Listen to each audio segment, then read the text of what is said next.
भक्तों, ओम नमः शिवाय, श्री शिवाय नमस्तुभ्यम, जय श्री महाकाल। जी हाँ भक्तों, क्या आपका भी जो बच्चा है उसका जो मन है वो पढ़ाई में बिल्कुल भी नहीं लगता।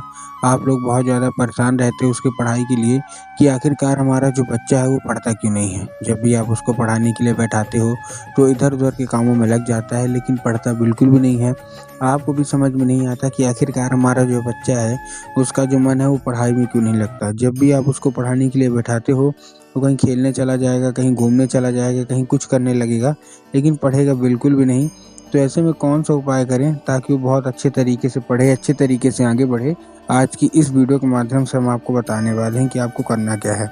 अगर आपने आज का ये उपाय ध्यान से सुन के अच्छे से कर लिया तो अवश्य रूप से जो भी इच्छा है, जो भी मनोकामना है वो पूरी होगी होगी और आपके बच्चे का मन पढ़ाई की ओर लगेगा ही लगेगा। देखिए, आपको भी पता है कि जो पूज्य गुरुदेव की जो कथा होती है उसमें लाखों की भीड़ आती है। कैसी भीड़ आती है? लाखों की भीड़ आती है। और जब गुरुदेव की कथा में लाखों की भीड़ आती है तो वहाँ ज़्यादातर जो भक्त रहते हैं वो क्या करते हैं? पत्र के द्वारा। किसके द्वारा? पत्र के द्वारा अपनी मनोकामना गुरुदेव तक पहुँचाते हैं। तभी गुरुदेव की कथा चल रही थी। आज से 4 से 5 महीना पहले की बात है। गुरुदेव की कथा चल रही थी और गुरुदेव की कथा में लाखों की भीड़ आई। अब जब गुरुदेव की कथा में लाखों की भीड़ आई तो वहाँ ज़्यादातर जो भक्त थे उन्होंने क्या किया? पत्र के द्वारा अपनी मनोकामना गुरुदेव तक पहुँचाई। जब गुरुदेव के पास पत्र पहुँचा और गुरुदेव ने पत्र पढ़ा तो वहाँ गुरुदेव ने देखा कि ज़्यादातर जो भक्त हैं उनकी क्या है? केवल और केवल एक ही मनोकामना है। क्या मनोकामना है? कि गुरुदेव, हमारा जो बच्चा है उसका जो मन है वो पढ़ाई में नहीं लगता। हम लोग बहुत ज़्यादा परेशान हैं उसकी पढ़ाई के लिए, बहुत ज़्यादा चिंतित हैं। हमने उसकी पढ़ाई के लिए क्या कुछ नहीं किया। हमने बहुत अच्छा उसको स्कूल में डाल के रखा है, बहुत अच्छा उसको कोचिंग ट्यूशन दे रहे हैं, हर एक तरह की सुख सुविधा दे रहे हैं, लेकिन फिर भी हमारे बच्चे का जो मन है ना वो पढ़ाई में बिल्कुल भी नहीं लगता। कृपया करके कोई उपाय बता दें ताकि हमारे बच्चे का मन पढ़ाई में लगे। जब गुरुदेव ने ये देखा तब गुरुदेव ने 2 से 3 उपाय बताए और कहा, केवल और केवल ये उपाय कर लेना। तुम्हारा जो भी बच्चा है जिसका भी मन पढ़ाई में नहीं लगता, ये उपाय कर लेना, अवश्य रूप से उसका जो मन है ना वो पढ़ाई में लगेगा ही लगेगा। जब गुरुदेव ने ये बताया तो लोगों ने जा जाके इस उपाय को घर में करना शुरू कर दिया। अब जैसे ही लोगों ने जा जाके इस उपाय को घर में करना शुरू कर दिया, वही लोग गुरुदेव की कथा में मात्र 1 से 1.5 महीने के बाद वापस आए। अब जब वही लोग गुरुदेव की कथा में वापस आए तो उन्होंने क्या किया? एक बार फिर से गुरुदेव को पत्र लिखा, लेकिन ये वाला जो पत्र था ना, ये गुरुदेव को धन्यवाद के रूप में पत्र था कि गुरुदेव धन्य हो आपका, आपके द्वारा बताया गया उपाय हमने कर लिया है। हमारी सारी की सारी जो इच्छा थी, सारी की सारी जो मनोकामना थी वो पूरी हो गई है और ये केवल और केवल आपके द्वारा बताए गए उपाय के कारण ही हुई है। आपका कोटि कोटि धन्यवाद। तो देखिए, जो लोग भी मेरी आवाज़ सुन रहे हैं ना, अगर आपको भी जानना है कि आखिर ऐसा कौन सा उपाय है जिसको करने मात्र से लोगों की सारी जो इच्छा होती है, सारी की सारी जो मनोकामना होती है वो पूरी हो जाती है मात्र 1 से 1.5 महीने के अंदर, तो चलिए हम बताते हैं आपको आज की इस वीडियो के माध्यम से कि आपको करना क्या है। तो बस उपाय ध्यान से सुन के अच्छे से करिएगा ज़रूर।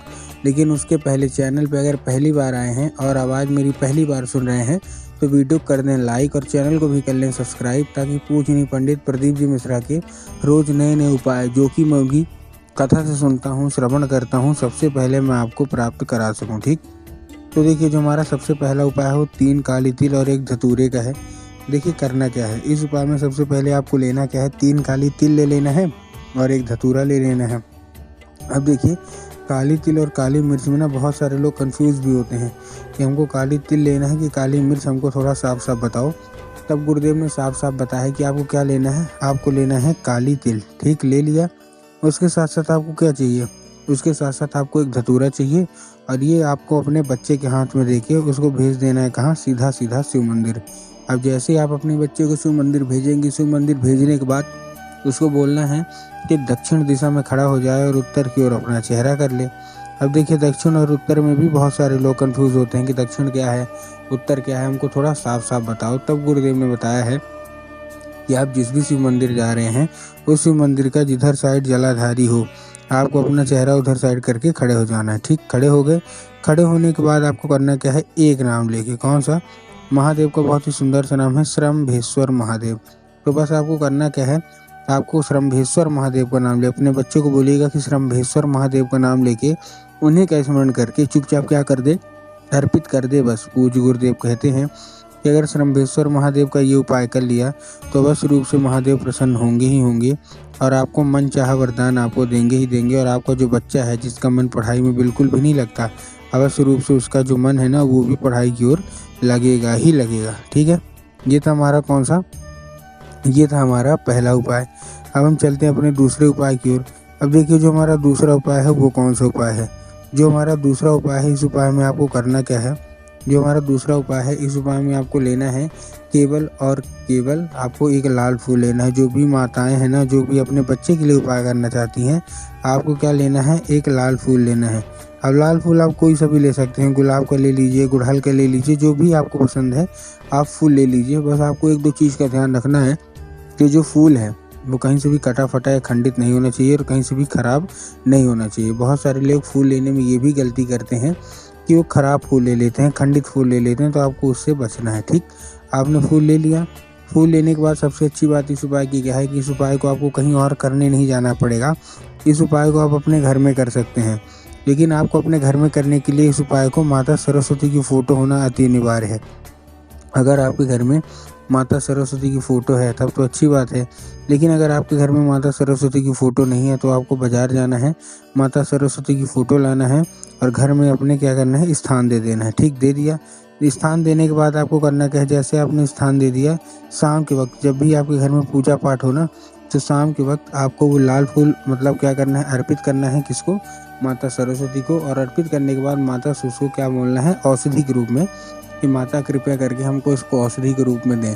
अब क्या बन जाएगा, वो औषधि बन जाएगा। उसी रात जब आपका बच्चा खाना पीना खा के सो जाए तो आपको लाल फूल उठाना है और अपने बच्चे के माथे पे 2 से 3 बार फेर देना है। पूज्य गुरुदेव कहते हैं कि उस फूल के जरिए स्वयं माता सरस्वती उसके दिमाग में प्रवेश कर जाती हैं और उसका जो मन है वो पढ़ाई की ओर आकर्षित होता ही होता है। ठीक, ये था हमारा कौन सा, ये था हमारा दूसरा उपाय। अब हम चलते हैं अपने तीसरे और आखिरी उपाय की ओर। जो तीसरा और आखिरी उपाय है, इस उपाय में देखिए आपको करना क्या है। इस उपाय में आपको लेना क्या है, आपको लेना है एक पान का पत्ता और पान के पत्ते के ऊपर शहद का लेपन कर देना है। अब देखिए पान के पत्ते जो चिकना साइड होगा उधर साइड आपको शहद का लेपन कर देना है। कर दिया, और शहद का लेपन करने के बाद अपने बच्चे के हाथ में देखिए उसको भेज दीजिए सीधा सीधा शिव मंदिर। अब वो जैसे ही शिव मंदिर पहुँचेगा, शिव मंदिर पहुँचने के बाद आपको करना क्या है, उसको बोलना है, क्या बोलना है कि आपके दिमाग में होगा कि जाएंगे बाबा भोलेनाथ के ऊपर अर्पित करवा देंगे, जो कि पूर्णतः गलत है। आपको बाबा भोलेनाथ के ऊपर अर्पित नहीं करवाना, आपको माता अशोक सुंदरी के ऊपर अर्पित करवाना है। अब देखिए जिनको पता है कि माता अशोक सुंदरी की जगह कहाँ होती है उनका तो ठीक, लेकिन बहुत सारे ऐसे भी लोग हैं जिनको यही नहीं पता कि माता अशोक सुंदरी की जगह होती कहाँ है।